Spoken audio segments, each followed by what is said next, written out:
तो सेंगोल पर सियासत अब शुरू हो चुकी है। समाजवादी पार्टी के सांसद आर.के. चौधरी ने सेंगोल को संसद से हटाने की मांग कर दी है। उन्होंने सेंगोल पर सवाल उठाते हुए कहा कि सेंगोल का मतलब राजा का डंडा होता है और देश राजा के डंडे से चलेगा या फिर संविधान से चलेगा। वहीं सेंगोल मुद्दे पर इंडिया गठबंधन में दो फाड़ नजर आ रही है। कांग्रेस सांसद इमरान मसूद ने एसपी की मांग को बेफिजूल की मांग बताया है।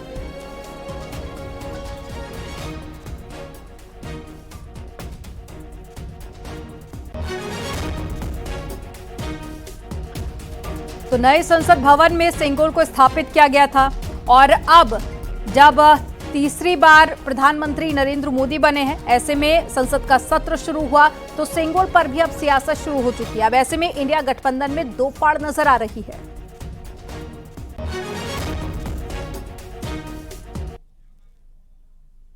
देखिए, सेंगोल एक प्रतीक है राजतंत्र का। भारत में लोकतंत्र है और ये लोकतंत्र संचालित होता है संविधान से। बाबा साहब डॉक्टर अम्बेडकर ने संविधान लिखा कि इस देश में हिंदू भी हैं, मुसलमान भी हैं, सिख भी हैं, ईसाई भी हैं। हम ना किसी कल्चर को कंडेम करेंगे ना प्रमोट करेंगे, न्यूट्रल रह के हम सबकी सेवा करेंगे। तो निश्चित तौर पे भारत में जब लोकतंत्र लागू है और सेंगोल प्रतीक है राजतंत्र का, तो मुझे लगता है कि राजतंत्र के सिंबल का कोई आवश्यकता नहीं है, गलत रख दिया गया है, इसलिए मैं विरोध करता हूं। और तब मैंने चिट्ठी लिखा है स्पीकर को, चिट्ठी उन्होंने ले लिया है और वो वायरल हो गया। तो निश्चित तौर पर हम तो एक ही नारा लगाते हैं कि लोकतंत्र को बचाना है तो सेंगोल को हटाना है। पार्लियामेंट में किसी चीज को हटाने की या लगाने की न मेरी हैसियत है, न मैं डिमांड करना चाहता हूं। मैंने संविधान के प्रति लेकर के शपथ ली थी। संविधान के प्रति हमारी श्रद्धा है। संविधान के बचाने के लिए हम लोग मजबूती के साथ लड़ने का काम करेंगे हमेशा। समाजवादी पार्टी ने कभी भी भारत के इतिहास और संस्कृति का सम्मान नहीं किया। एसपी के प्रमुख नेताओं की सेंगोल को लेकर की गई टिप्पणियां न केवल निंदनीय है बल्कि उनकी अज्ञानता को भी दर्शाती है। ये विशेषकर तमिल संस्कृति के प्रति इंडिया सहयोगियों की अज्ञानता को दर्शाता है। राजदंड भारत के गौरवशाली प्रतीकों में से एक है। प्रधानमंत्री ने संसद में राजदंड को सर्वोच्च सम्मान देकर सभी भारतीयों को गौरवान्वित किया है। तो ये ट्वीट मुख्यमंत्री योगी आदित्यनाथ की तरफ से किया गया और जहां उन्होंने कहा कि तमिल की जो संस्कृति है इंडिया गठबंधन ने उसका अपमान किया है।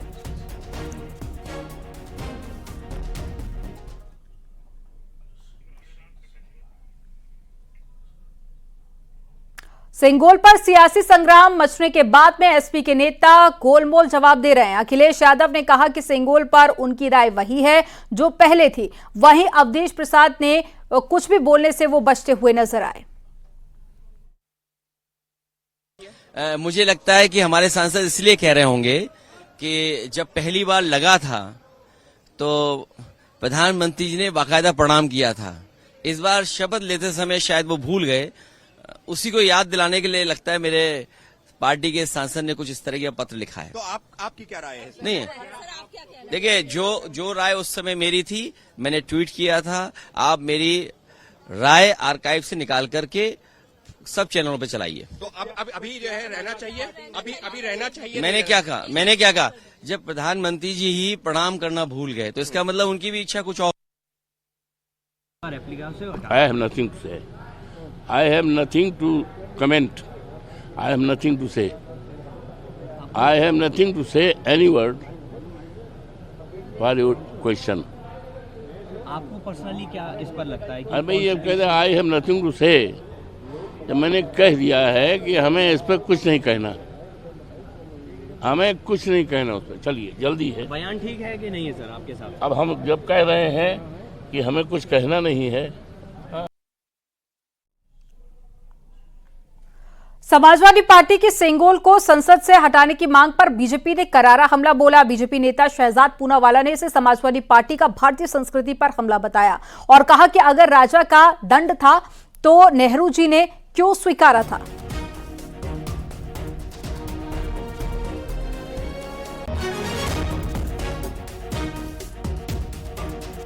समाजवादी पार्टी भारतीय संस्कृति और भारतीय इतिहास पर हमला करने से कभी नहीं चूकती। पहले रामचरितमानस पर हमला, अब सेंगोल पर हमला। कहते हैं कि सेंगोल को पार्लियामेंट में नहीं होना चाहिए क्योंकि ये राजा का दंड है। भाई राजा का दंड था तो नेहरू जी ने क्यों स्वीकारा?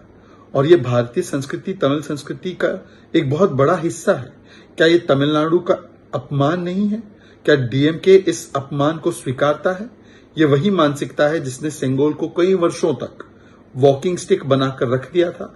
आज जब उसे सही सम्मान और स्थान मिला है तो समाजवादी पार्टी जो रामचरितमानस का भी विरोध करती है, उसके ऊपर भी अपमानजनक टिप्पणियां करती है, आज वो सेंगोल पर भी अपमानजनक टिप्पणियां कर रही है।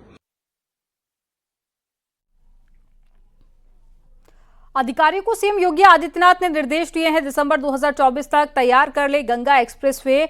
ये सीएम योगी आदित्यनाथ की तरफ से कहा गया। और साथ ही 4 नए लिंक एक्सप्रेसवे के लिए भी प्रस्ताव मांगा है। और जमीन अधिग्रहण में देरी ना हो, जीआईएस में हुए एमओयू की करें समीक्षा, औद्योगिक क्लस्टरों के विकास की प्रक्रिया तेज की जाए। तो अधिकारियों को मुख्यमंत्री योगी आदित्यनाथ ने कई निर्देश जारी किए हैं।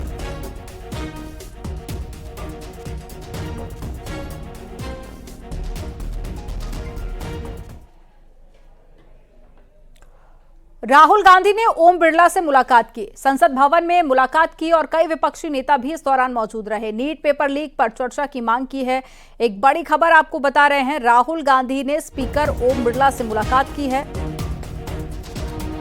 और साथ ही उन्होंने नीट पेपर लीक पर चर्चा की मांग भी की है।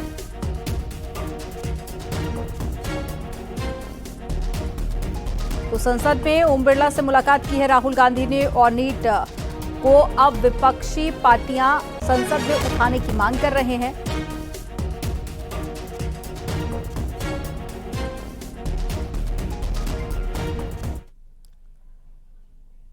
राष्ट्रपति द्रौपदी मुर्मू ने 18वीं लोकसभा के संयुक्त सदन को संबोधित किया। राष्ट्रपति द्रौपदी मुर्मू ने अपने अभिभाषण में सरकार की तारीफ की और राष्ट्रपति ने लोकसभा के लिए नए सदस्यों को बधाई भी दी। साथ ही सरकार के कामकाज की तारीफ की और मोदी सरकार के अगले 5 साल के विजन को संसद के सामने रखा।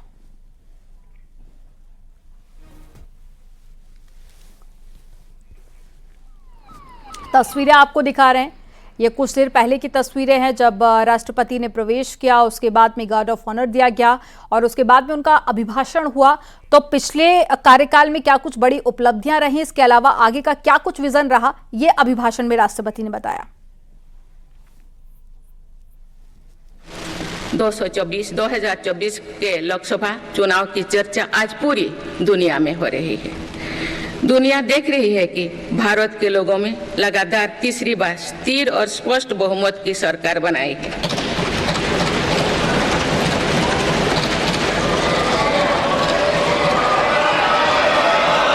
छह दशक बाद ऐसा हुआ। 6 दशक बाद ऐसा हुआ है। ऐसा समय में जो भारत के लोगों की आकांक्षाएं सर्वोच्च स्तर पर है, लोगों ने मेरी सरकार पर लगातार तीसरी बार भरोसा जताया है।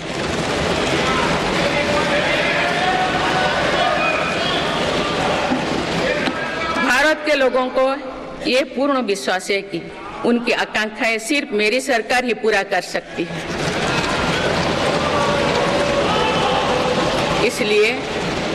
इसलिए 2024 का ये चुनाव।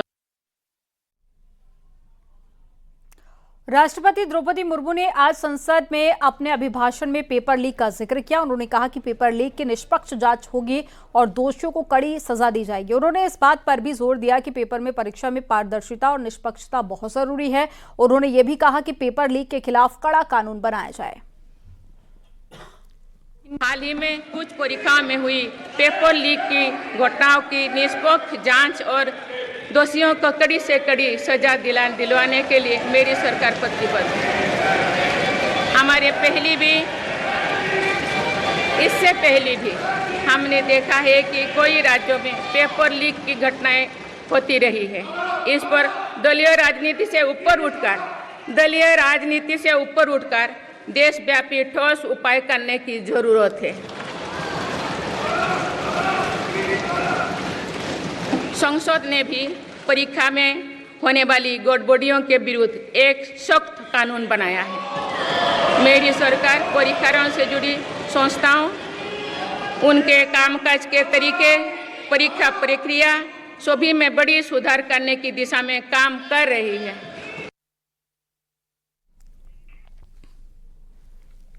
राष्ट्रपति द्रौपदी मुर्मू ने संयुक्त बैठक के अपने अभिभाषण के दौरान इमरजेंसी की चर्चा की और आपातकाल को लोकतंत्र पर सबसे बड़ा हमला बताया। देश में संविधान लागू होने के बाद भी संविधान पर अनेक बार हमले हुए हैं। आज 27 जून है। 25 जून 1975 को लागू हुआ आपातकाल संविधान पर सीधे हमले का सबसे बड़ा और काला अध्याय था।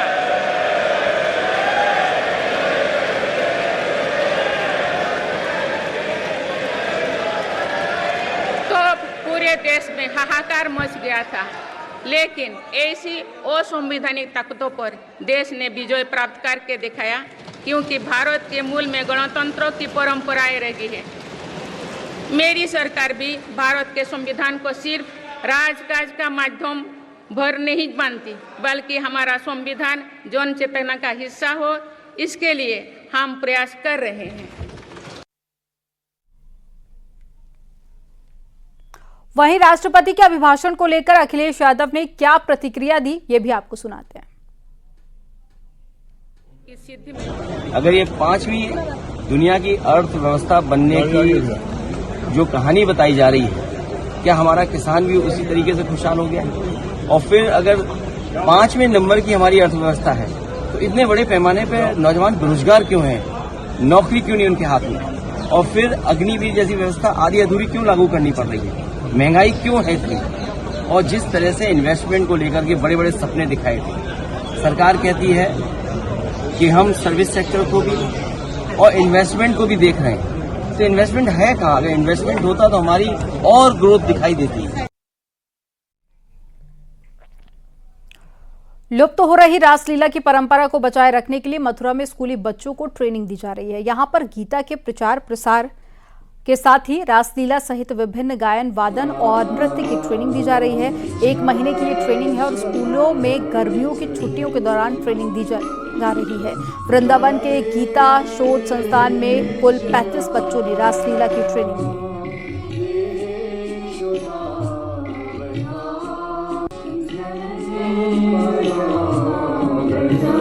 आज यह कार्यक्रम यहाँ पे जिसका मंचन किया जा रहा है रासलीला का है। रासलीला के एक रूप का है जिसको गोपी गीत कहते हैं, उसका मंचन यहाँ पे किया जाएगा।